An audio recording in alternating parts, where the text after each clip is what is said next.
بالله من الشيطان الرجيم. بسم الله الرحمن الرحيم.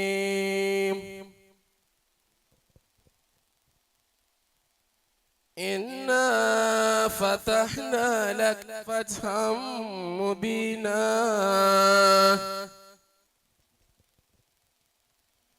ليغفر لك الله ما تقدم من ذنبك وما تأخر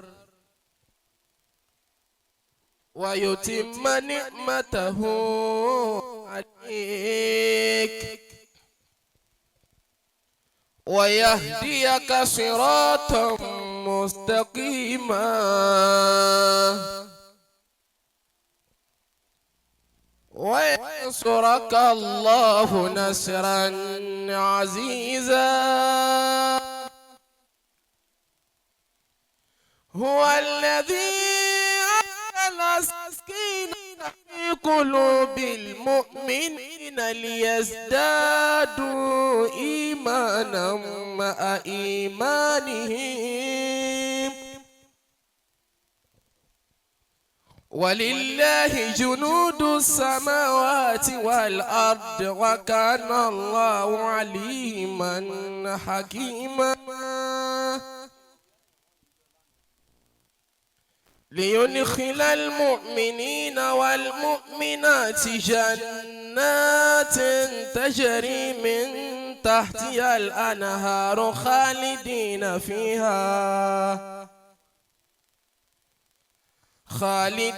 فيها ويكفر عنهم سيئاتهم وكان ذلك عند الله فوزا عظيما.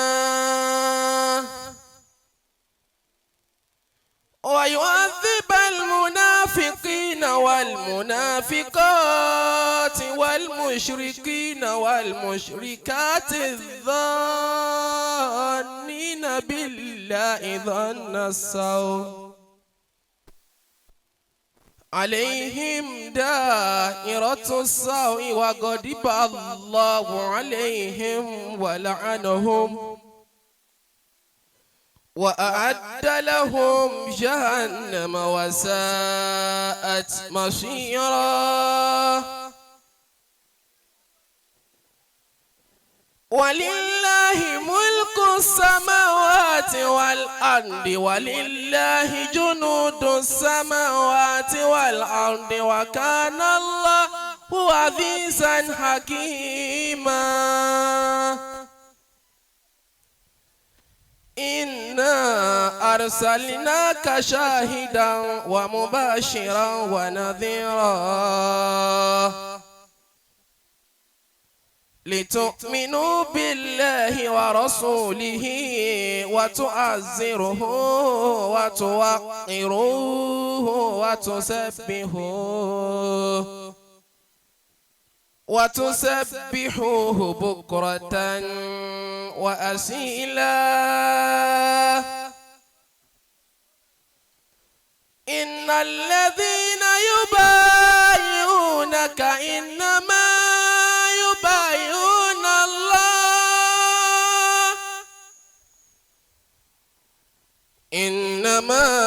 يبايعون الله يد الله فوق أيديهم فمن نكث فإنما ينكث على نفسه ومن أوفى بما عاهد عليه الله فسيؤتيه أجرا عظيما. سيقول لك المخلفون من الأعراب شغلتنا أموالنا وأهلنا فاستغفر لنا سيقول لك المخلفون من الأعراب شغلتنا أموالنا وأهلنا فاستغفر لنا. يقولون بألسنتهم ما ليس في قلوبهم قل فمن يملك لكم من الله شيئا إن أراد بكم ضرا أو أراد بكم نفعا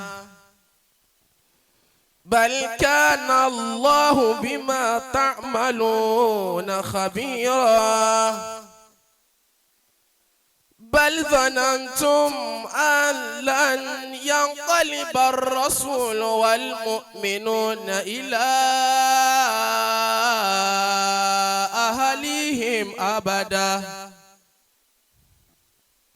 وزين ذلك في قلوبكم وظننتم ظن السوء وكنتم قوما بورا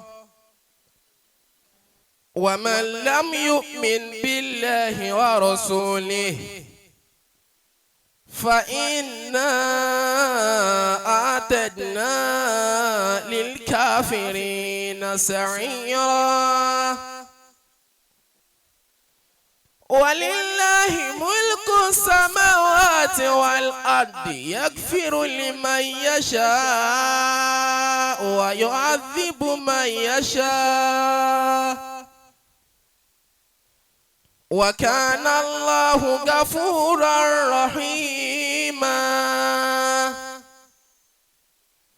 سيقول المخلفون إذا انطلقتم إلى مغانم لتأخذوها ذرونا نتبعكم يريدون أن يبدلوا كلام الله قل لن تتبعونا كذلكم قال الله من قبل فسيقولون بل تحسدوننا بل كانوا لا يفقهون إلا قليلا. قل للمخلفين من الأعراب ستدعون إلى قوم أولي بأس شديد تقاتلونهم أو يسلمون فإن تطيعوا يؤتكم الله أجرا حسنا وإن تتولوا كما توليتم من قبل يعذبكم عذابا أليما. ليس على الأعمى حرج ولا على الأعرج حرج ولا على المريض حرج ومن يطع الله ورسوله يدخله جنات تجري من تحتها الأنهار ومن يتولى يعذب عذابا أليما. لقد رضي الله عن المؤمنين إذ يبايعونك تحت الشجرة فعلم ما في قلوبهم فأنزل السكينة عليهم وأثابهم فتحا قريبا ومغانم كثيرة تأخذونها وكان الله عزيزا حكيما. وعدكم الله مغانم كثيرة تأخذونها فعجل لكم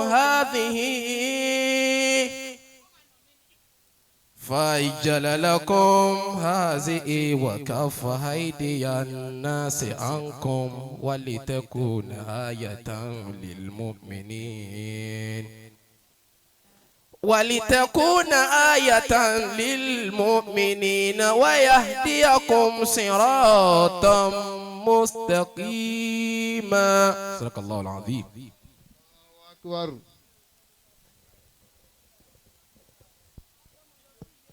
gbogbo abiyamọ yẹn sì gbé Ọlọ́run tóbi tí ó lò kí dáadáa. Allahu Akbar. ẹni bá nígbàgbọ́ nínú alukur'ani tí alfa wa kà fún wa yìí ìpè pẹ̀lú alukur'ani yìí bùkátà tòun máa bíyá níbi tó bá wà náwó rẹ sókè kó gbé títóbi fọlọ́n kó ní Allahu Akbar kabira. Allahu Akbar kabira. àfàgbà Awakum. ẹni ò nígbàgbọ́ nínú alukur'ani ò ní ráàyè wá sáyè yìí nítorí pé àyè tá a wà yìí kur'ani là wá ń jẹ ọba tó ní wá sí ni wọ́n sọ sínú ìwé nì wípé law anzalna hadhal qur'ana ala dámi lóhùn ríúdà.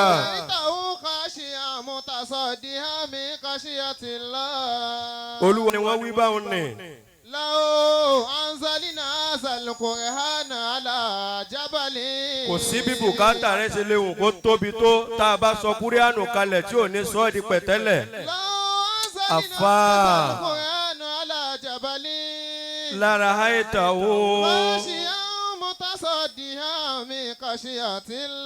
wàtílí kalẹ̀ àmúṣálù nàdírìbù àlìlá. la'allahum yatafakkarun. àṣàṣe nínú kíláàsì ọ̀sìrí ẹgbàá lọ́wọ́ mi mọ́gbà làánà tó ti yé báwọn. ṣé bí ara ti Èkó mo ti pè ọ́ mo ti fún ọ kọ́rẹ́jì yẹ kí orí rẹ kí ó fapò. gbogbo ẹni nígbàgbọ́ nú Al-Qur'ani sọ pé Ọlọ́run o. Ọlọ́run o. gbogbo bùkátà tí ń bẹ lára mi. gbogbo bùkátà tí ń bẹ lára mi. tí mo lè báyàn sọ. tí mo lè báyàn sọ. tí ń lè báyàn sọ. tí ń lè báyàn sọ. máa bá fi Kùránì bíyà rẹ̀. máa bá fi Kùránì bíyà rẹ̀. kí n tó dìde kúrò láàyè yìí. kí n tó dìde kúrò láàyè yìí. mo fẹ́ rí gbígbàdúrà. mo fẹ́ rí gbígbàdúrà. mo fẹ́ fetí mi gbọ́re. mo fẹ́ fetí mi gbọ́re. mo fẹ́ fojú mi ríre. mo fẹ́ fojú mi ríre. mo fẹ́ kíre ó tẹ̀ mí lọ́wọ́. mo fẹ́ kíre ó tẹ̀ mí lọ́wọ́. mo fẹ́ kíre ó worí fóònù mi. mo fẹ́ kíre ó worí fóònù mi. ó yá pariwo Allahu Akbar méjì tí ó lò kè bá ní. Allahu Akbar. ó kẹyọ kan. Allahu Akbar. wúdiwúdà.